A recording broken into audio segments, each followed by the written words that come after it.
Hello everybody! Ito po yung nakuha nating ayuda today.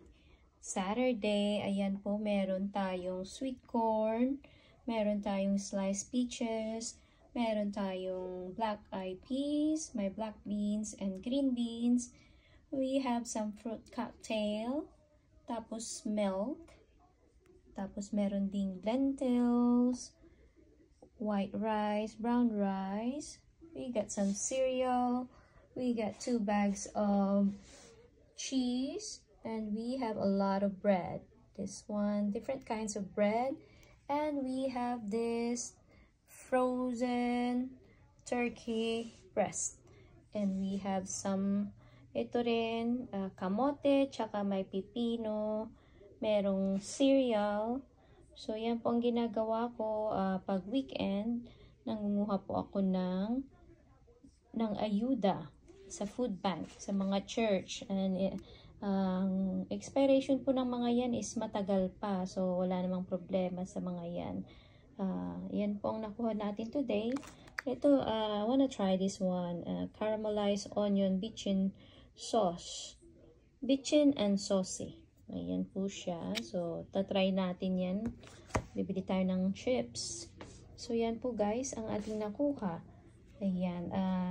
Dito sa Amerika, marami kang mapupuntahang pagkuhaanan ng mga food bank. Ito yung tinatawag nilang food bank, mga church, sometimes private sectors, namimigay sila.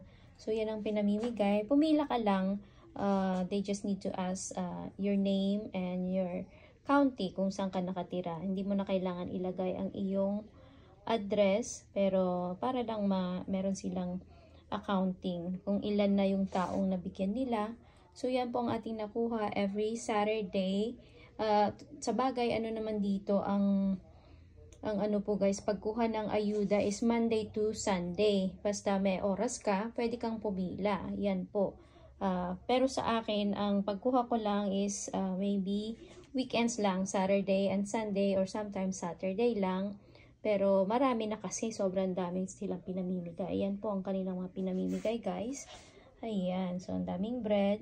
So, we'll try tomorrow kung makakuha pa tayo ng mga food bank or mga pagkain. Sa iba naman, namimigay sila ng fresh produce, mga meats. Dito, mostly breads ang pinamimigay nila. Pero ang dami guys, sa itong mga to, yung mga hindi ko kakainin or hindi ko, lalagay natin sa pangbalikbayan box itong mga to. Kagaya nitong mga to, cereal, ayan, mga cereal, rice, at saka yung mga canned goods.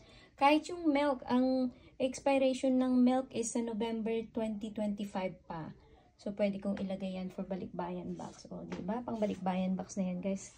Yung mga non-perishable po. Ayan, yan po. So, abangan nyo po ulit ang aking mga ayuda haul. Bye for now. Salamat po. See you next time.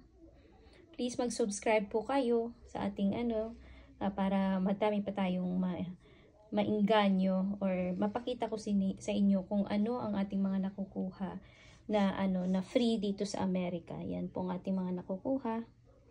Please click and subscribe. Bye for now.